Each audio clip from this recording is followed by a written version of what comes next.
I love being able to do Western things as well as, Cantonese things and just, mishmash it all together.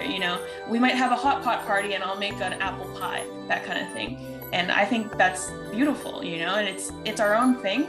And I think it's, to be able to have that it's okay. It's us, 請勿靠近車門，請不要靠近車門。Please stand back from the doors. Hello, listeners. Welcome back. This is What Kind of Asian Are You podcast, a podcast featuring conversations about being Asian. You'll hear stories, feelings, thoughts, experiences from your favorite diaspora Asians worldwide, or just Asians in general. This podcast looks to highlight, amplify, and validate Asian voices. My name is Kyle. I'm the host. And if you want to support this podcast, there are several ways you can do so.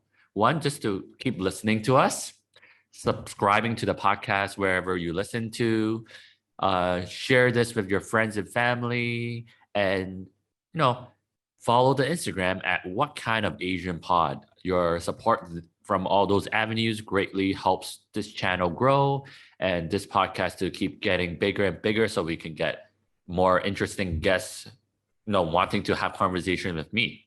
And now to talking about our guest today, a very special one. I'm actually very excited to have her. I said that with a lot of my other guests as well, and I generally do feel the same way. But this one, I think, a little more special on a few reasons.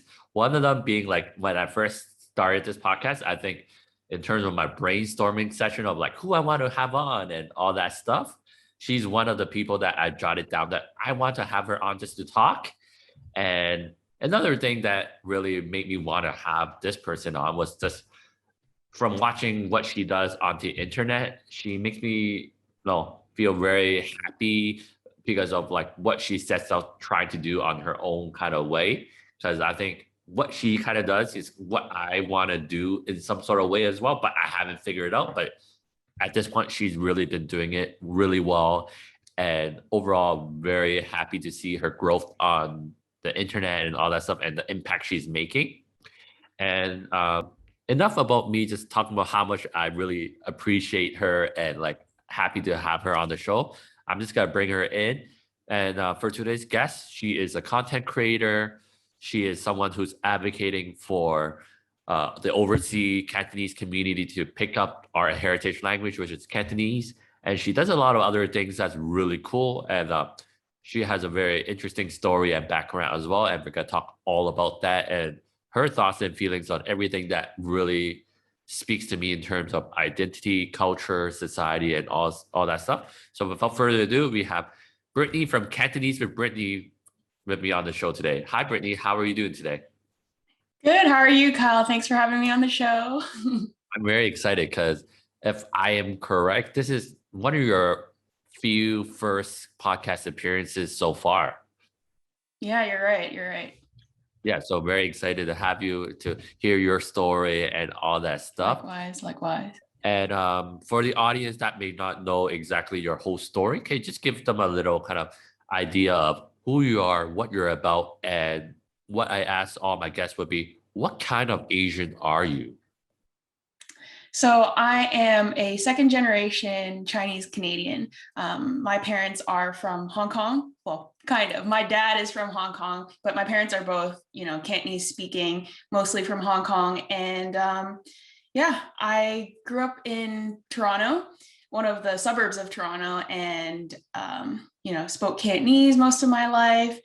And right now I'm the host or the main person behind Cantonese with Brittany, where I try to create, somewhat interesting content for people to watch in Cantonese, but with kind of the context of being overseas, like being in the Western world and what it's like balancing these two kinds of identities and just, living my life with my husband and my dog and that kind of thing. That's awesome. And I think you're really underselling what you really do. You just like, I'm just sharing my life. But like you do a lot of stuff where it provides a lot of value in terms of those that are looking for content specifically for language learning in terms of Cantonese. So we're gonna get to all of that throughout the episode. But before we start, I was just wondering, like, how was your childhood like, and like all the stuff that makes you who you are today? Because from like what you present to the public, at least from your content, it's a lot of where you're really passionate about, Cantonese, the language and the culture. You're really all about like that, uh, East and Western kind of influences, mixed identity, third culture identity. So can you just speak on like how you grew up and how things in your life has made you to who you are today? Yeah, so I grew up with, well, both my parents actually went to U of T, University of Toronto, when they were younger. And so they were quite familiar with Toronto, Canadian culture. And they brought us up, myself and my older brother, in a very, I don't know, very, but, to me, it was very Cantonese culture. But, they always made sure that we were exposed to, the Blue Jays and the Leafs, So I grew up being actually a Leafs fan. Like these days I don't watch as much because I don't have, the NHL.com or whatever. But I used to love watching hockey. I was a figure skater, so I'd always like skated with my schoolmates and all that. But back then, actually, like where I grew up, it was like Thornhill. So it wasn't like a very big Chinese community back then when I was growing up. And I also went to school like closer to downtown, uptown, like I forgot where it was, like Lawrence and Young and Lawrence or something. And there weren't a lot of Chinese students either. It was mostly, like just a mix of like white and mostly white, a few Asian, a couple Black students. And yeah, so that's like how I grew up mostly. But on the other side, like I spent a lot of time with my mom's side of the family, which is another cultural situation because my mom's actually born in India. Oh, okay. So yeah, so her family and my papa, my grandmother, they spoke a lot of Hindi and then also a lot of like Cantonese mixed in. And yeah, I was exposed to a lot of Indian culture growing up as well. Oh, wow. So yeah. And then what else do I want to say? I think, yeah, I grew up playing a lot of sports competitively. So that was kind of part of my upbringing, I guess you could say. Just playing sports with a bunch of Canadian kids, and I actually don't think I had as much Chinese exposure outside of my family. Yeah, I think that's would be a lot of case for a lot of like diaspora Asians, those that live overseas. So definitely not like really special case, but at the same time, Yeah. it's really interesting to hear your kind of story because I didn't know that. Oh yeah, your mom's side of family, they were originally still Chinese, but then they were in India and then they moved their way towards Canada and all that stuff. So you mentioned a lot about how you didn't really get a lot of Chinese exposure from like the public setting for most part because you just live in like a very white environment. You went to like a school where it's more white dominated or just other people other than Asians. So you got that Western side for sure, definitely, without really having to try. How about the Chinese exposure? So would you say it's only really your family and just what your parents kind of like, I don't want to say force fed you, but like given you in a sense where like, oh yeah, at home we do this or we do that, that's really Cantonese related? Yeah, I mean, in terms of like my Chinese exposure, obviously there was a little bout of Chinese school, couldn't avoid that. Yeah. And that wasn't very successful, which we can talk about later, which is kind of like part of the reason why I started what I started. And then, just sometimes I would hang out with their friends. And, I think I felt my parents didn't really like force feed it on us. They were very, I would say, especially my mother, because she's also an overseas Chinese herself in some ways. And we were very open to, they were very, how would I put it? They presented Cantonese culture to me in a very open and loving kind of way. So I never felt like it was, and I mean, half of the time it had food involved, which is huge for me. I mean, I'm sure a lot of your listeners can relate. I mean, food is paramount. Yeah, universal love language for sure. Exactly. Yeah, and so since your kind of content now revolves a lot on like Cantonese culture, Cantonese language, and this you're like being a Cantonese overseas individual, would you say that it started mainly because of your parents' influence when you're young? But for a lot of people, they could be very in passionate about it, but to get into a point where you're really making content for that. Let's talk about like that process to get to there. Like in your childhood, did you have a strong interest in Cantonese culture or just the language as a whole for yourself, even though like you weren't exposed to it as much as say you're like born and raised in Hong Kong or any other majority Cantonese speaking places? I mean, I think ever since I was little, I've always been very aware of the concept of language. I mean, my dad, he spoke Cantonese, he spoke Mandarin, he speaks Chiuzawa as well, like Techiu. My mom speaks French, Spanish, English, and Hindi. So the idea of language has always surrounded my family.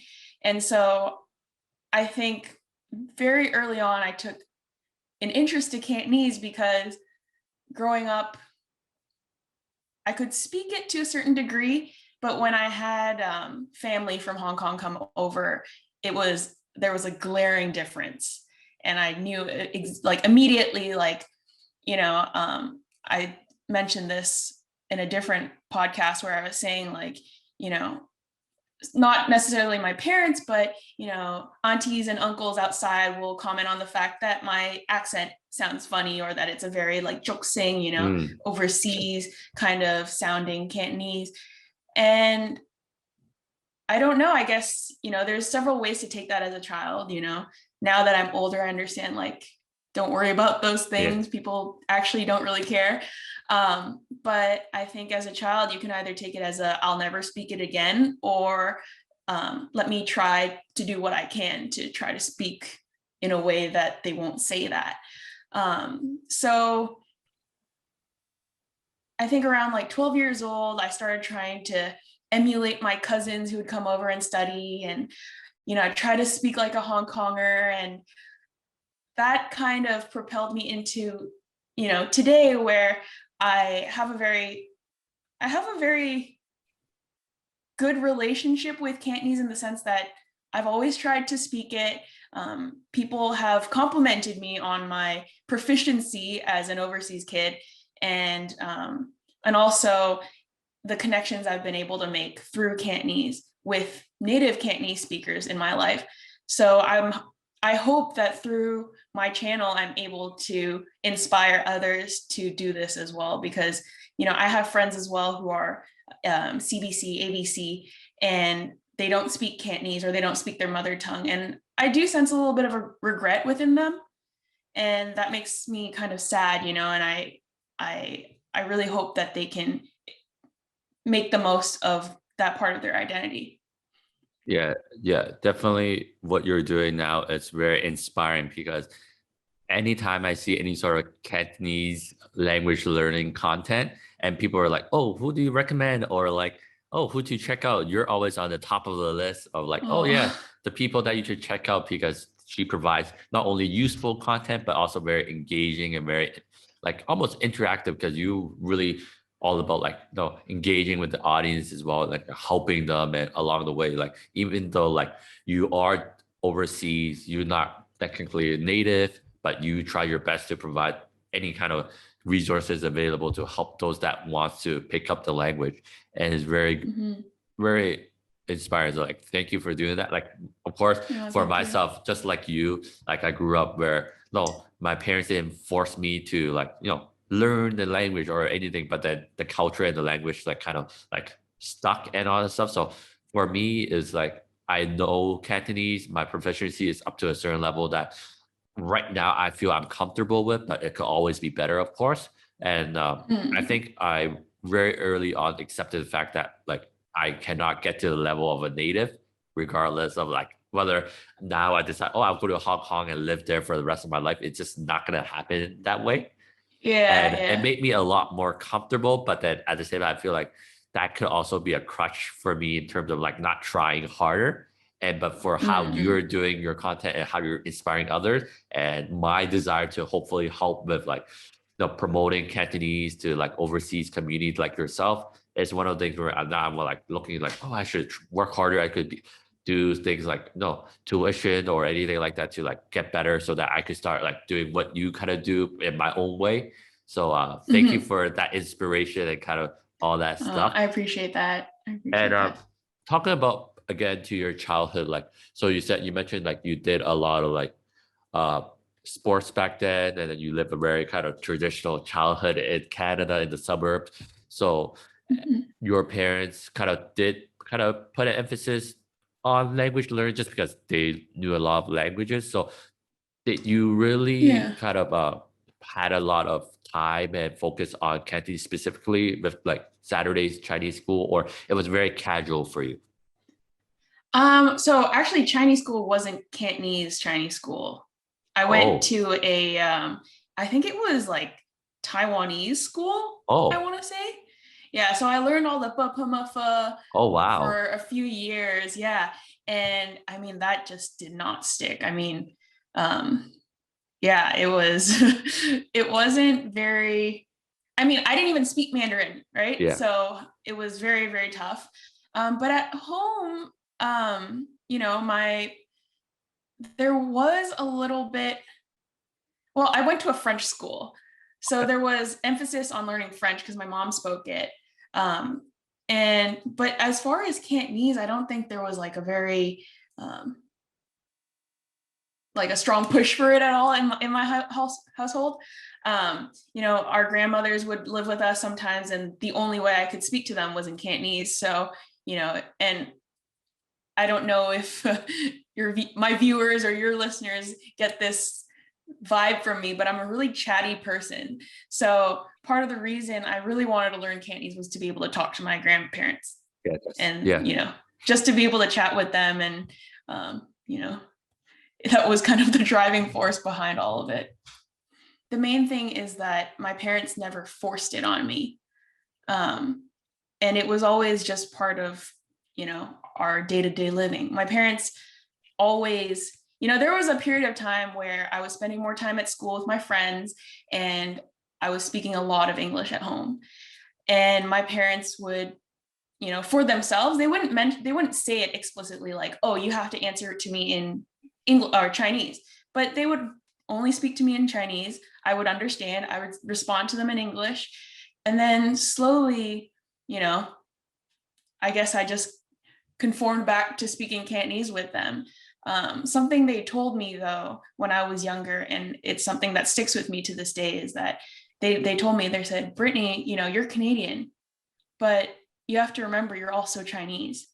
And because you're Chinese and you look Chinese, people will expect you to speak Chinese. And I was like, what do you mean by that? And like today I think about that and I was like, being Chinese, Hong Konger, what have you, that is very tied to my identity. And aside from food, I think language is the second biggest, cultural marker of a culture. So, I think whatever it was worth, it really stuck with me, those words. My mom said that her father said that to her when she was in India. Wow. She was saying how he was saying, I know you have a lot of Indian friends, but remember, you're still Chinese. So that was I think that's a really good advice. And I think people sometimes take it the wrong way of like, oh, saying that means like, oh, you don't want to fit into where you're from or where you're now at. Like say, for your example or our example is like, oh, you're in Canada and all that stuff, but you got to remember you're still Chinese. So it means that you don't care about Canada, but that's not what they're trying to say.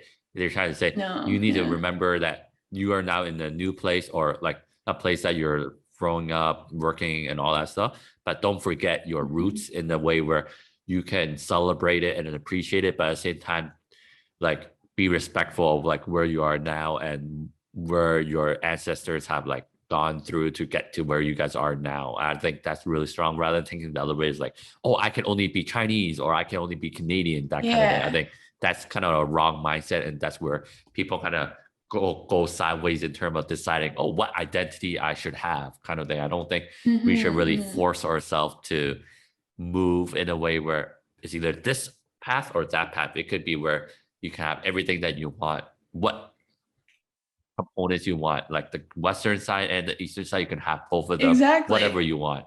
And I think Yeah. I think kids are like people now are generally better with that, or at least they show that oh they can appreciate both sides rather than be like, oh I would be really really Asian or really really like Western. Because I think people like my age when they were growing up, we were kind of without a lot of influences, without a lot of like guidance. We like you got to pick a side. You're either really Bobby or like really Asian, or you're really kind of like Western. Did you feel that when you were growing up? I definitely had moments where I felt that way. And I mean, um, I never really felt like I didn't fit in with the Canadian crowd, the Western crowd. But I definitely did feel like I didn't quite fit in with my Hong Kong side of the family. And, I mentioned this in a recent blog post that I wrote saying that, through my experience speaking with the Hong Kong podcasters, it was that I realized, this overseas Canto/Chinese identity is actually it's a different thing, and I think it's great that we can embrace like I've kind of in my life I've kind of adhered to this principle is that you can actually have your cake and eat it at the same time. Mm, you know I I love being able to do Western things as well as, Cantonese things and just, mishmash it all together. We might have a hot pot party and I'll make an apple pie, that kind of thing. And I think that's beautiful, and it's our own thing. And I think it's, you know, to be able to have that it's okay. It's us. mhm. So yeah. Like you can't take away the fact that we are in a place where there's Eastern and Western influences at play at the same time. And yeah, we should embrace it and celebrate it and like, no, learn that it's beautiful and it's okay so that we could move in a more kind of confident way about who we are, especially in the overseas community. Because I feel like so many of our or at least so many diaspora Asians and their struggle is related to like, oh, which side should I pick? Or like, am I enough of this or enough of that? That's like the Mhm. main kind of thing I hear a lot when I talk to guests about like their experience with their identity. And I think if the sooner we can like get to a point where it's like, it's okay to be in the middle. It's okay to like bubble tea, but it's also okay to want your frappuccino at the same time. It's fine. Yeah. So Yeah, exactly. I think part of the drive behind my YouTube channel, also like what kinds of topics I cover in my videos, is to help overseas Chinese or Asians feel that um, I speak Cantonese in all sorts of Western contexts. I mean, lately I went to Arizona, I went to a Mexican rodeo. I'm speaking Cantonese to the camera, trying my best to, explain what they're doing in Cantonese. And I think it was like, I want, you know, I made this for, 11-year-old Brittany who was wishing that there was a YouTube channel who'd tell her like, Brittany, it's okay that, you play tennis with your friends and, on off days, you bring them little like dan tat, the egg tarts as little treats, and they enjoyed it. And I think I think that's kind of the kind of message that I want to send, especially to my younger viewers, that like, you can be Cantonese and live in this world and do what you want, You can go on an RV trip and go camping, and then, you're making shin ramen on the stove, that kind of thing, Yeah, that's great. And we talked a lot about like just your upbringing and just your relationship with Cantonese as you were growing up. But another interesting thing I found just through like your content and just researching about you is like your experience with like your education after high school. So can you just talk about your kind of journey from after high school? Because like for our audience that doesn't know, you grew up in Canada, but then after high school, you took a leap of faith and you went and studied in the US. Yeah, so I actually did apply to Canadian universities, but I got rejected to all of them. Oh. Yeah, but part of the reason I wanted to go to the US, I mean, my parents, they were kind of adventurous to begin with. I mean, they went to school in Canada on their own, and then, they wanted that for me and my brother as well, to experience something different from what they had. And so, yeah, I went to Purdue University in Indiana, which is completely different from any place I've ever lived. And it was a very interesting, and I think it was a great experience for me.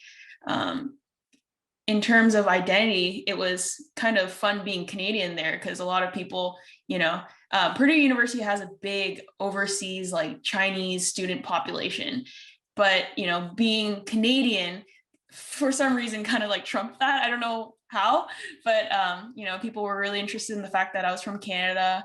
And then after college, I went to New York City to study fashion design. So I actually wanted to study fashion design in college, but what happened was, I guess I was feeling kind of pragmatic, and I was like, I think studying business or like economics would be better for my career, and I don't know why I was infected with that thought. And so instead of applying to school in California, I applied to business school in Indiana. But then after I went back to fashion design in New York City, my brother was there as well, so we had the opportunity to be together again. And that was also a pretty interesting experience, because I could finally express myself creatively in a way that not that I couldn't in college, because I mean, there were club activities and everything that I could do those things, do creative things in, but being in a creative environment like the environment in New York was just completely different from what I had experienced before. Yeah, so you did your studies in America and then you ended up working there. You didn't really head back to Canada right away. So initially when you went for school, what was your kind of like dream job that you wanted? Or was it always just fashion design? It's just you took like a detour in a way? Gosh, I mean, how do I make this sound like I'm not like a non-ambitious person? But I can't really say I've ever had like a dream job per se. I think what I'm doing right now is closest to what my dream is. I mean, I'm creating something that people enjoy. I'm basically doing what I want. I think in terms of a dream job, this has really kind of, I can't really say that like,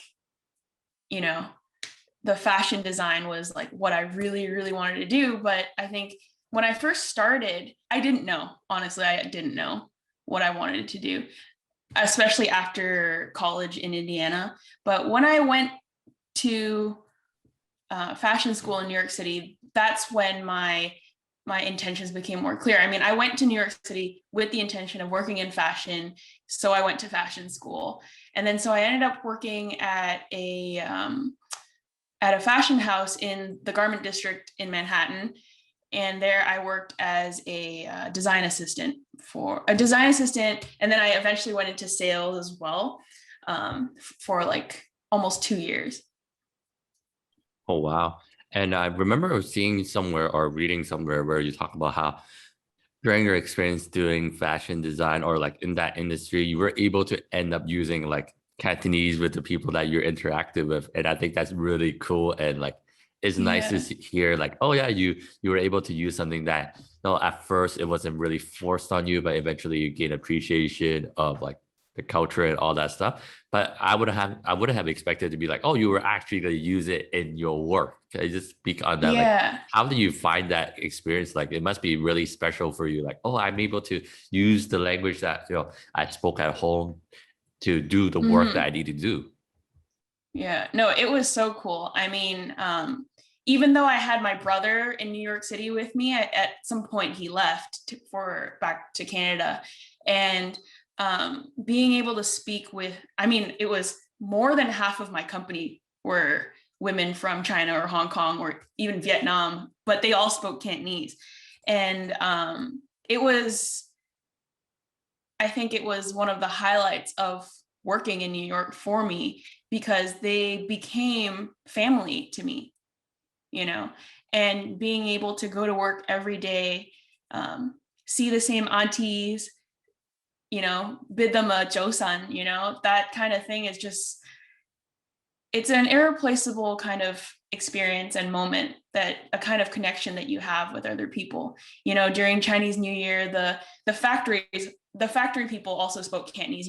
Chinese New Year, they'd give me lychee, they'd give me red packets. My birthday, they'd give me red packets. And like people working with me, they're like, what's going on? Like, why are you getting money? And I'm like, don't worry about it. It's part of the culture.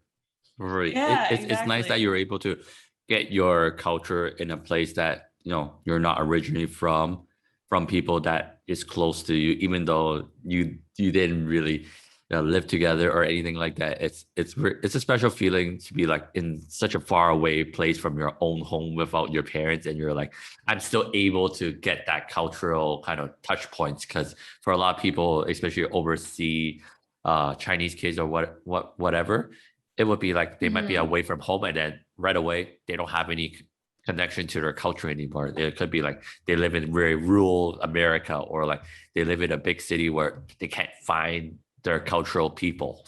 But for you to be able to Hmm. have a job that you like doing, and then you're able to interact with Hmm. people that are of the same kind of like speaking Cantonese and all that stuff, I think that's really special and unique and like a memorable kind of experience for you for sure. Yeah, and like just receiving the same kind of, or the similar kind of hospitality that I would receive from my mom, from my grandmas, that kind of feeling is just, is very special.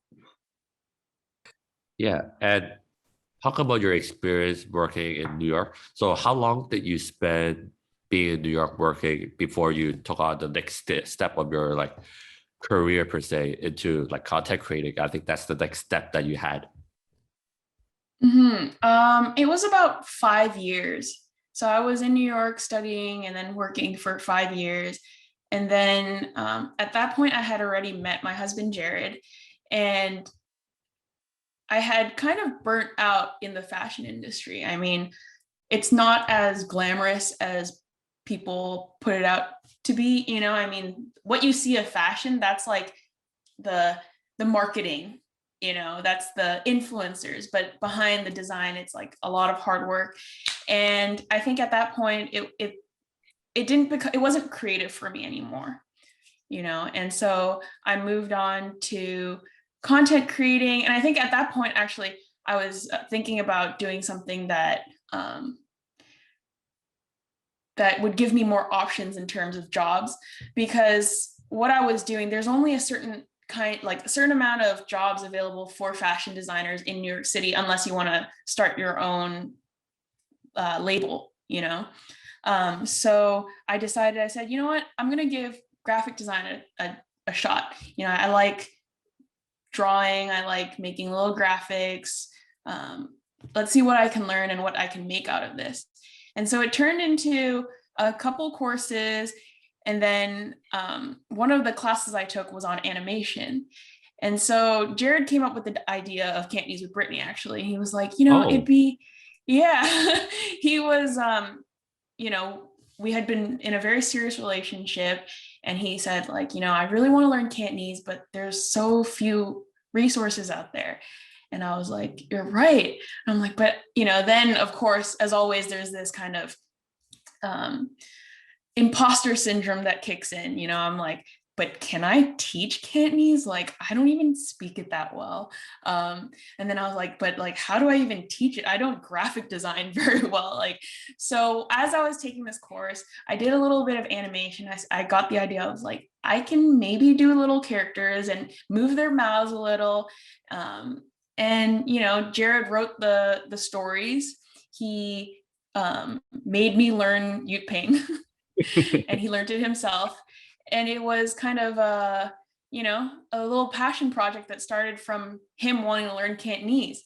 And then slowly it evolved into, we suddenly realized like this is going to be a very good product for people out there, because there are people like me who think like, oh, I'd like to improve my Cantonese, but I can't read Chinese. I definitely don't understand standard Chinese.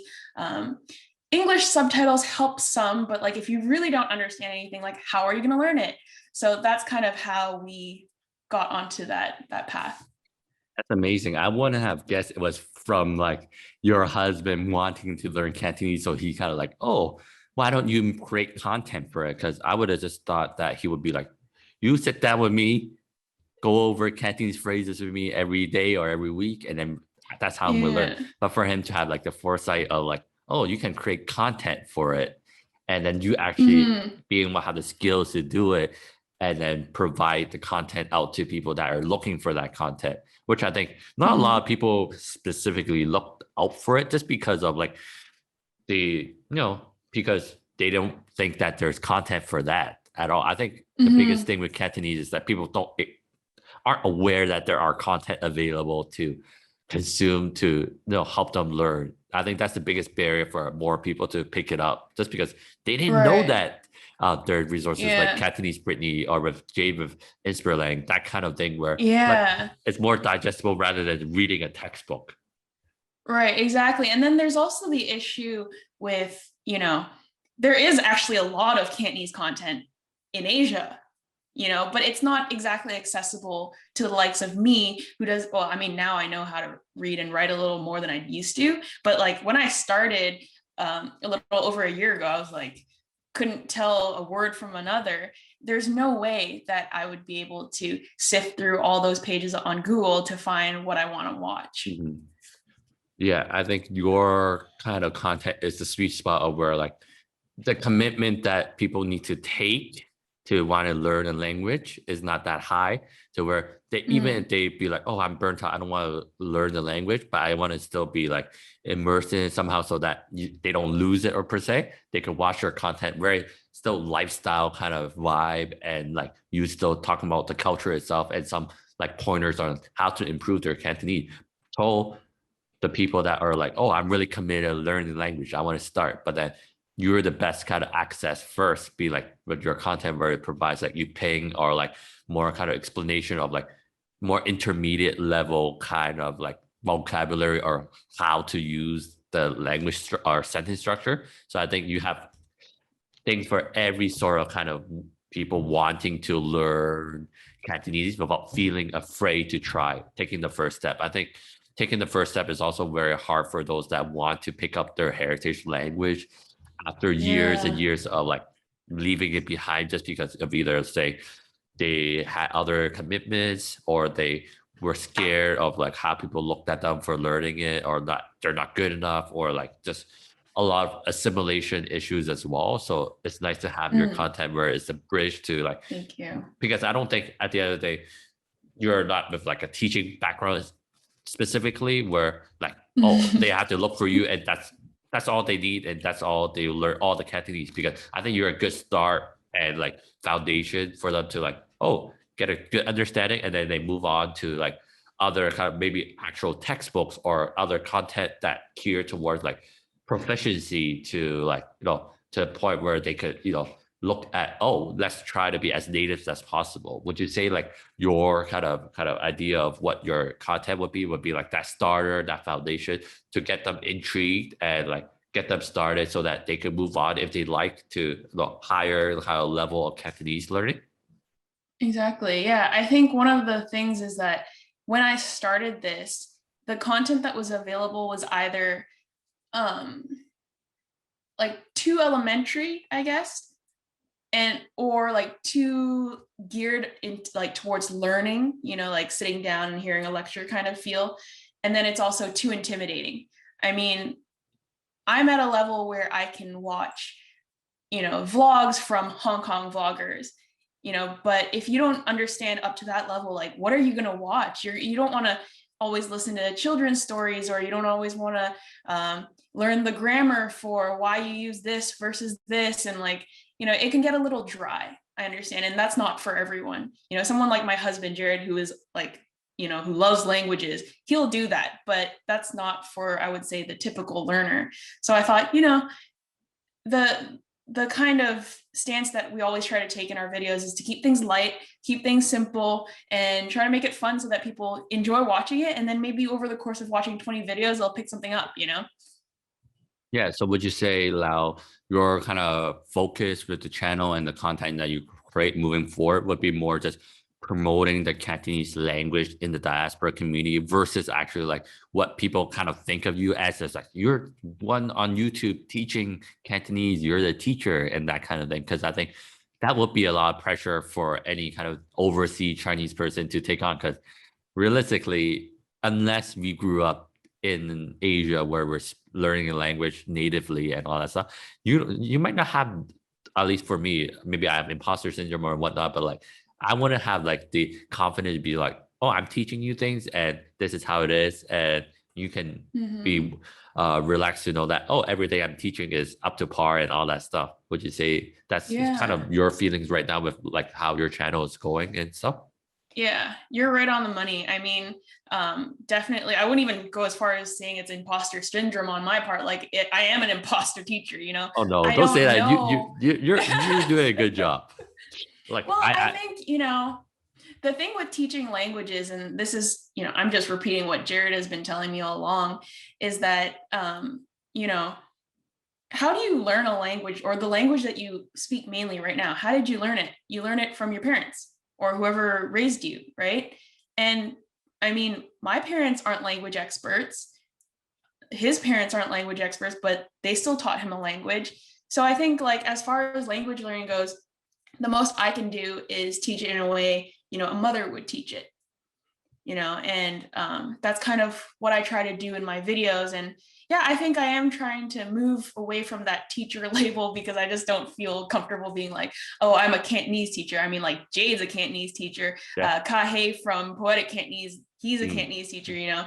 I've listened to their podcasts and I've seen their content. Like that is where you learn the like Chinese or Cantonese, but from my angle, as a quote unquote teacher, I think it's just more of like the immersive aspect of language learning.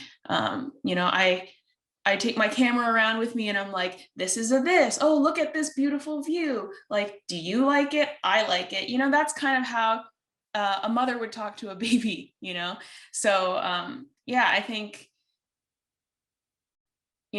just like moving towards that is kind of the future for our channel, just to like keep things light and enjoyable for people so that they can take what they learn from actual teachers, and then enjoy my content.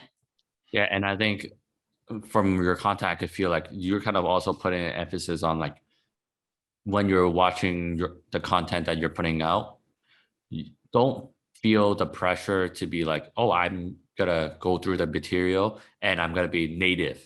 Like if you're from overseas and try to pick up the language, it's great that you try to learn, but don't expect to be native, or like don't have the pressure on yourself to be native. You can try or aspire to be as native as you want, but don't put like so much pressure on yourself. I think that will cause burnout in terms of learning a language, of like hoping that, oh, I'm going to be as native as a person who grew up their whole life speaking that language 24/7. And I think that's Yeah, important, and I can see it in your exactly. content. Well, it's funny that you mentioned that because in my journey of making this channel, I've actually gone through that feeling myself while making these videos. Like, I think that's also part of the reason I want to shed this label of being a teacher is because, you know, in the last few vlogs that I've done, I've made mistakes, you know, and I'm trying to own up to it in the sense that it's like, you know, sometimes I forget the word for Mm, bean, you know, yeah. even though I know it, but you know, Or I do. like or like, you know, having to use English in the whole sentence when if you're a native speaker, you wouldn't do that. But realistically, they do that if they can't They think of do. it too. Yeah. So it's one of those things Yeah. where it happens and it's okay. Like I Hmm. think Yeah. when I was younger, I made it really an emphasis where I don't use Chinglish or like where I put English words in my like Cantonese language or like sentences. But now I'm kind of I Hmm. don't do it now either, but then I try to not be so like hard on myself if I be like, oh, I can't think of that word, that kind of thing. And I think Yeah. that's a better Yeah. approach of doing it. Yeah. No, I definitely agree. Yeah, and talking a lot about Cantonese, and I just want to know why is it important for you at the end of the day? Like you mentioned, oh yeah, to be able to speak it is great, but what's the like the why for you? Like why you care so much? Whereas like now your content, your business is all revolving around Cantonese language and Cantonese culture. Because you could be really passionate about the language and culture, but for you to make it as like your really biggest identity on social media in the public, that takes another Hmm. kind of like passion. Yeah. Um, well, earlier we spoke about like dream jobs and all those kinds of things. My dream is actually to be a mother. And I've always, like, ever since I was little, I've always wanted to have a family. I've always wanted to have children. And my main driving force is my future children. I think, you know, the and it does come back to what my mom told me about what her father told her is that, you know, regardless of where you live overseas and regardless of how much you identify with their culture and however much you know you are of that nationality, you are Chinese. And the thing is, like, Jared, my husband, he's a quarter Asian, so I think, you know, to a certain degree our children will turn out looking Asian, and I'd love to share that culture with them and give them a sense of belonging and give them, you know, a sense of that culture that I grew up with as well. And it really helps that Jared also enjoys it. So, you know, I think that's definitely my driving force. And when I think of my children, when I think of my future children in that, I also think of my viewers, you know.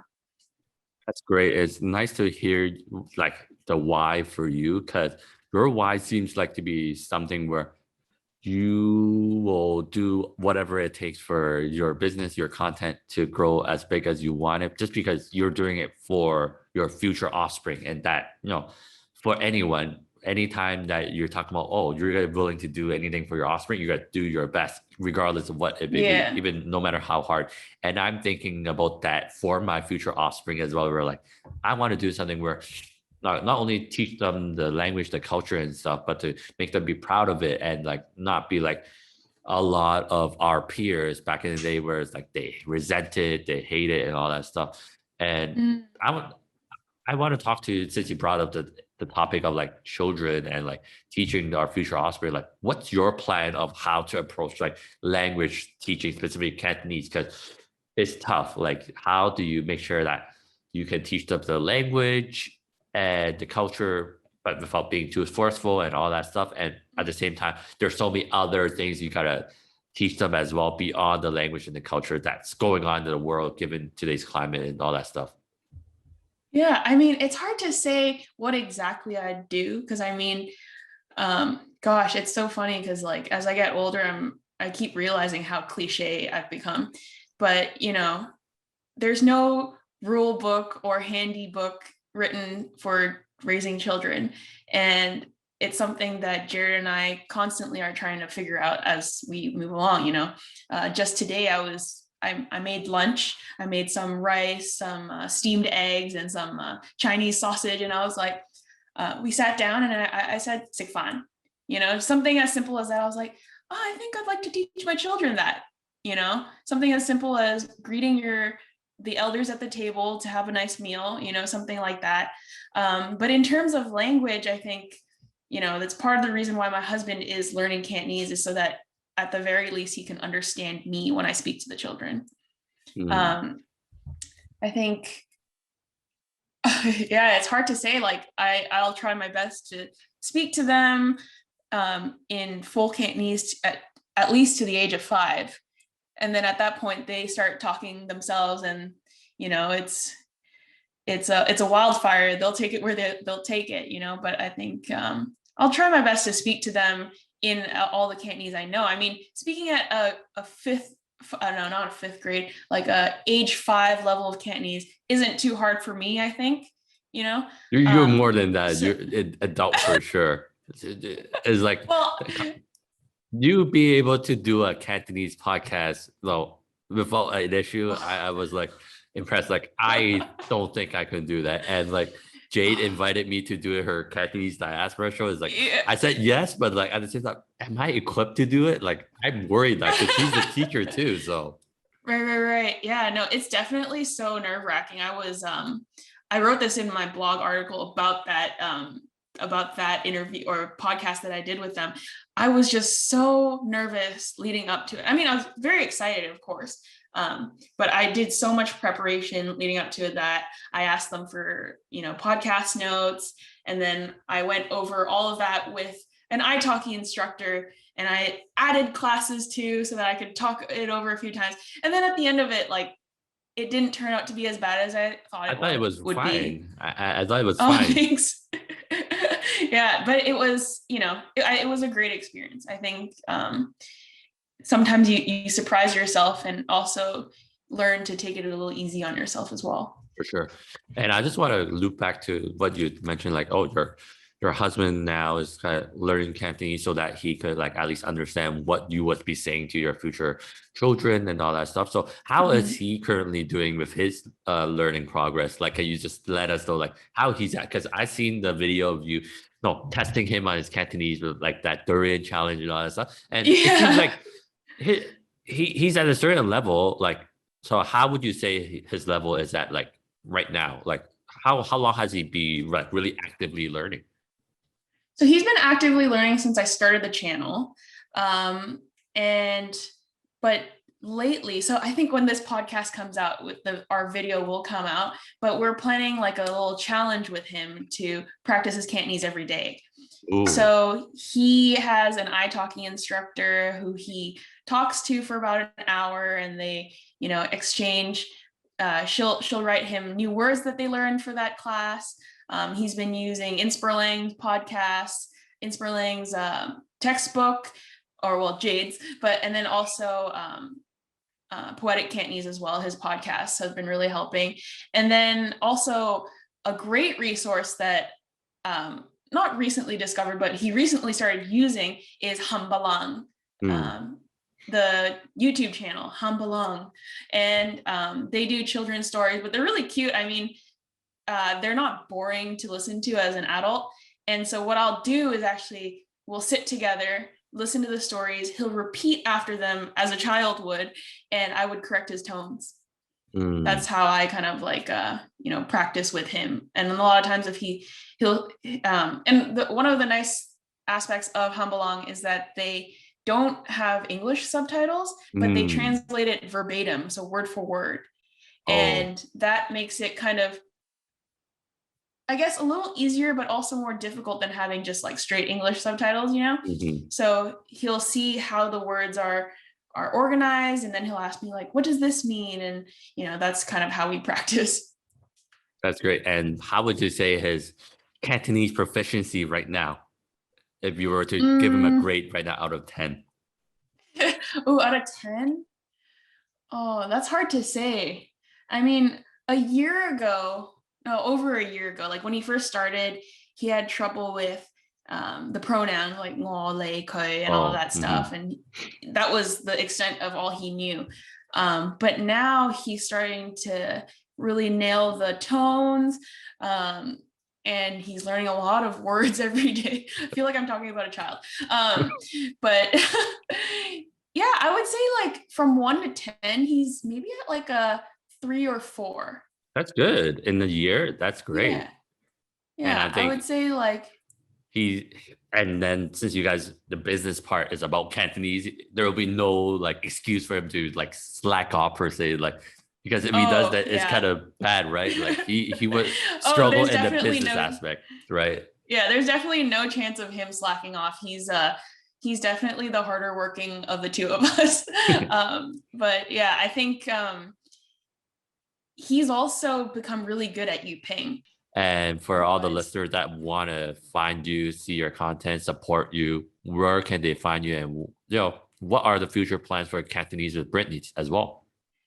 Yeah, so of course you can find me on YouTube, Cantonese with Brittany.